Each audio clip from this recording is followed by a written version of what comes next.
mga kwento ng pag-ibig, kwento ng buhay, at kwento ng pag-asa.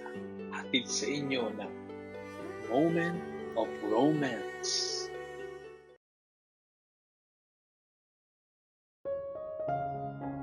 Akala ko, isang gabi lang yon. Isang pagkakamaling hindi na mauulit kailanman. Ngunit habang lumilipas ang panahon, unti-unti akong nalunod sa damdamin para sa aming kumpare na matalik na kaibigan ng aking asawa. Hanggang sa dumating ang gabing kinatatakutan ko. Nahuli kami mismo ng aking asawa sa loob ng aming sariling silid. At doon, tuluyang naglaho ang lahat. Nagkawasak-wasak ang aming magandang samahan. Ako nga pala si Edna, 40 years old. Isang may bahay na nagkasala sa aking asawa. At kung paano nangyari yon, ay ito ang aking ibabahagi ngayong gabi. Ang asawa kong si Benny ay nagtatrabaho bilang mekaniko sa maliit na talyer ng aming kumparing si Ruben, dito sa probinsya. Halos 5 taon na rin silang magkaibigan, kaya't hindi na iba ang turingan nila sa isa't isa. Si Ruben kasi ang tumulong kay Benny noong mga panahong nawalan ito ng trabaho. Kaya naman kahit hindi ganoon kalakihan ang sweldo sa talyer, nagtitiis ang asawa ko. Sapagkat lahat yon ay bilang pagtanaw ng utang na loob sa kanya. Dahil naman sa ganoong kalalim na samahan, naging malapit na rin sa aming mga anak si paring Ruben.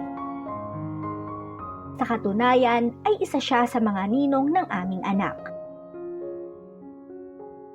Kahit naman busy ito sa talyer, ay madalas din siyang pumunta sa aming bahay para makipag-inuman kay Benny. Madalas din itong magdala ng mga pasalubong sa aming mga anak. At kung minsan ay pati na rin sa akin. Nung una ay tila wala namang melisya yon sa aming mag-asawa. Sapagkat sa bawat salo-salo at kwentuhan namin, ay ramdam ang sigla at saya na tila ba isa na kaming buong pamilya. Nasa 50 anyos na si paring Ruben at hindi na muli itong nag-asawa pa. Simula kasi nang mamatay ang kanyang mag-ina sa isang tragic na aksidente, tila nawala na siya ng ganang bumuo muli ng sariling pamilya. Ang matinding sakit na yon ang naging dahilan kung bakit ibinuhos na lamang niya ang buo niyang panahon at lakas sa kanyang talyer. Kaya naman, ang talyer na ang naging mundo niya. Doon niya ibinabaon ang lungkot at ang alaala ng pamilyang minsang kumpletong kumukop sa kanyang puso. Dahil naman sa pangyayaring iyon, labis din ang naging pagpapahalaga niya kay Benny. Nang mawala ng trabaho ang aking asawa, hindi nag-atubili si paring Ruben na tulungan ito at ituring na parang tunay na kapatid.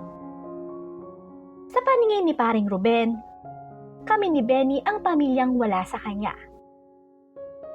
Yun nga lang, sa kabila nun ay hindi ko akalaing ang matinding pangungulila at kalungkutang iyon na matagal niyang itinago ay magiging sanhi din pala ng aming pagbagsak.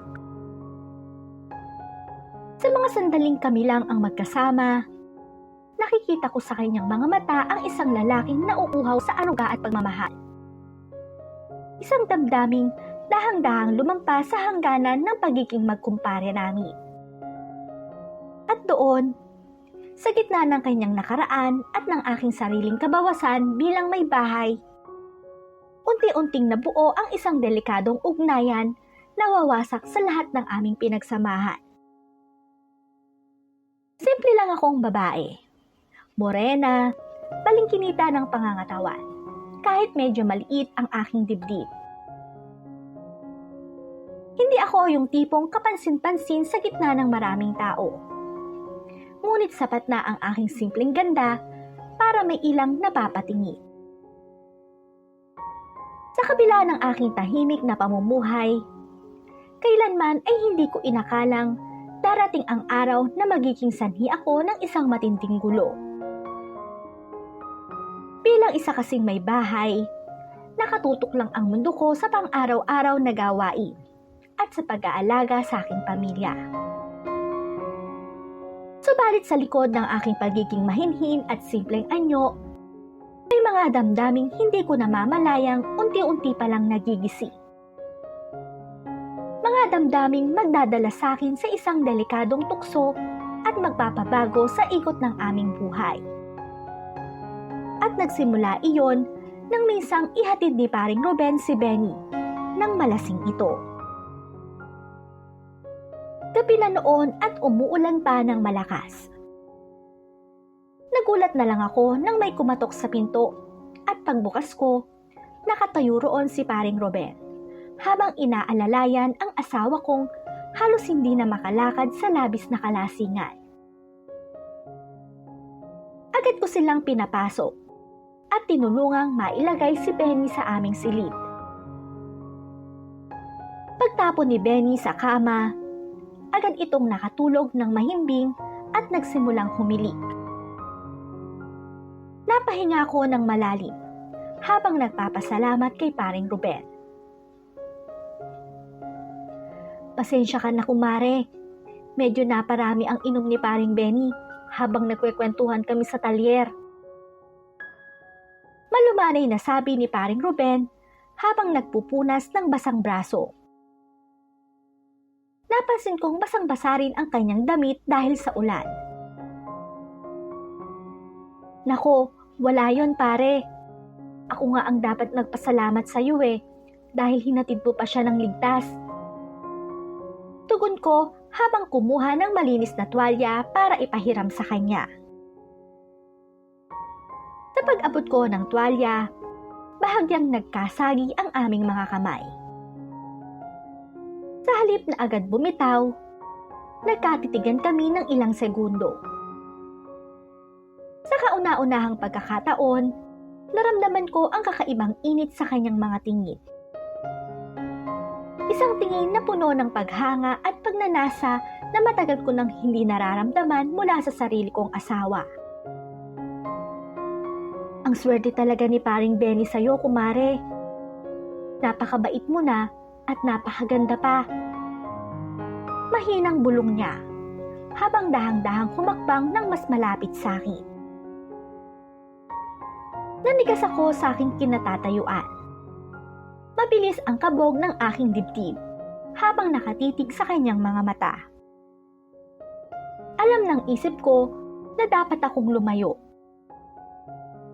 Na dapat kong paalisin si paring Ruben bago pa may mangyaring hindi maganda.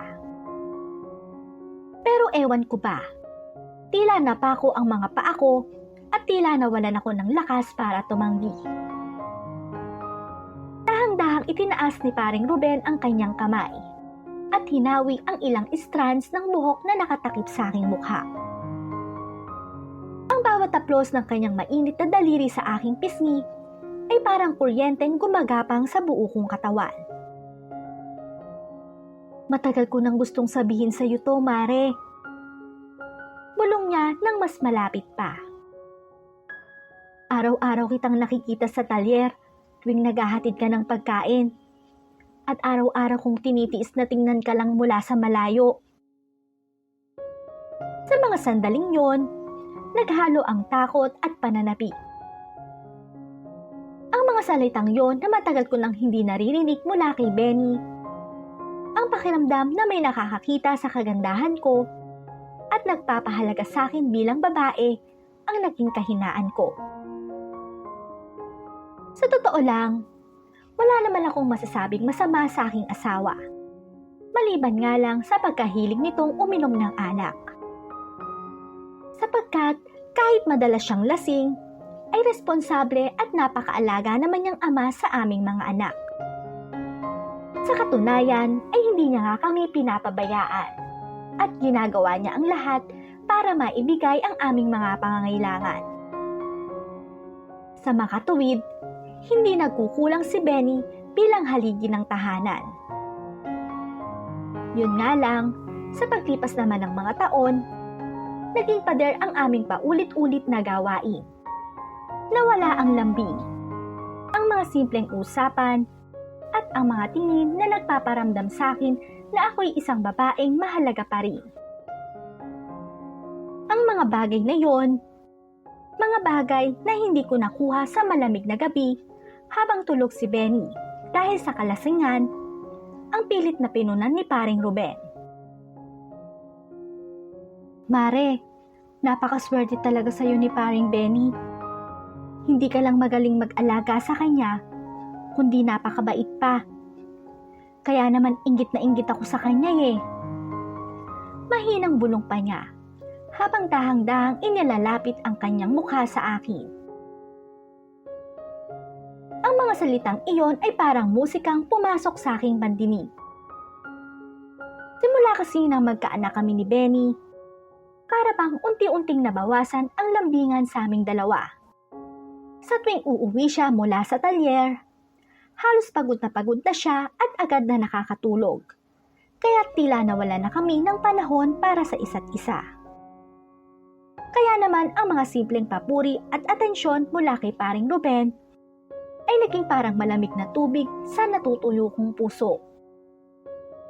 Sa bawat salita niya na nagpaparamdam sa akin na ako'y maganda at mahalaga pa rin bilang babae, dahang-dahang nawawala ang aking mga pag-aalinlangan.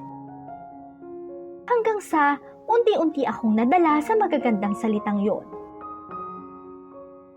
Nung gabing yon, hindi ko talaga inakala na may mangyayari sa amin ni paring Ruben sa loob mismo ng aming pamamahay, habang nahihimbing ang aking asawa sa kabilang kwarto.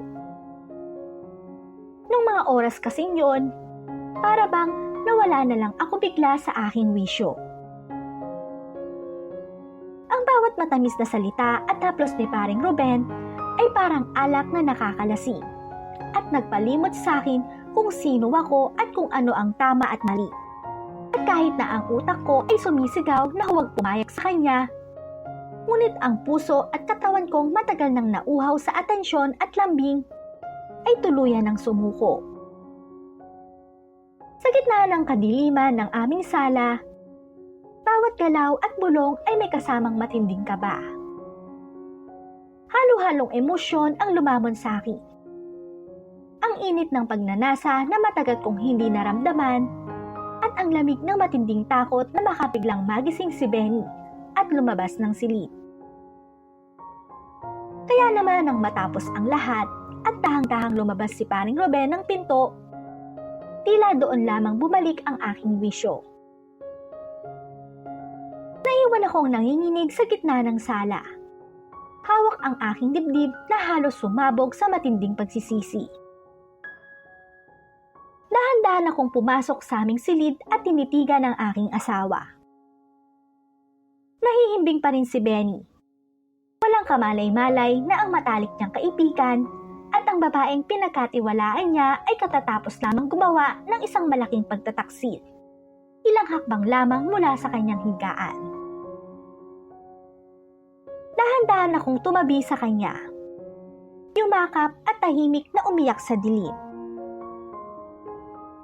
Ipinangako ko sa aking sarili na ibabaon ko ang gabing yon sa limot at hindi na muling uulitin.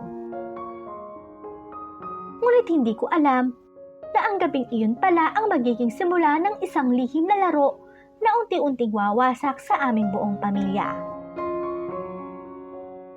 Sa mga sumunod na araw, pilit kong iniiwasan si paring Ruben.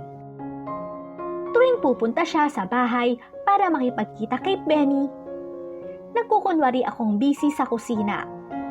O kaya namay lumalabas ako para umiwas sa kanyang mga tingin. Ngunit tuwing magtatagpo ang aming mga mata, naroon ang isang lihim na koneksyon. Isang paalala sa gabing hindi ko na mabubura sa aking nakaraan. Subalit ang akala kong isang gabing pagkakamali ay hindi pala roon natatapos. Sa tuwing aalis si Benny para sa mga dagdag na racket sa ibang bayan, nagiging mas madalas ang pagpunta ni paring Ruben. Ang takot na nararamdaman ko nung una ay dahang-dahang napalitan ng pananabik. Unti-unti kaming nalunod sa delikadong larong ito, hanggang sa nawala ang aming pag-iingat. Naging masyado kaming kampante na walang sino man ang makakahuli sa amin. Hanggang sa dumating na nga ang gabing yon.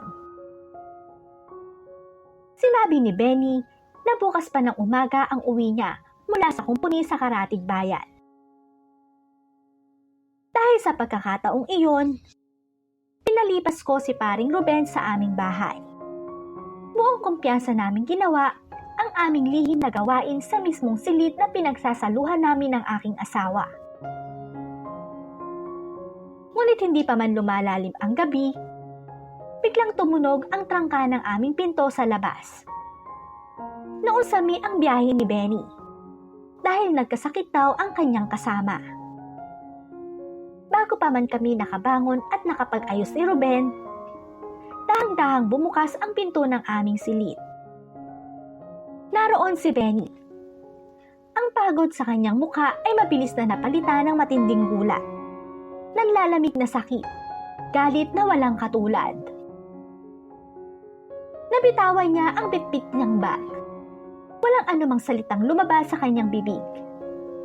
Mga mata lang niyang puno ng luha at pagtataksil ang nakatitig sa aming dalawa ng matalik niyang kaibigan.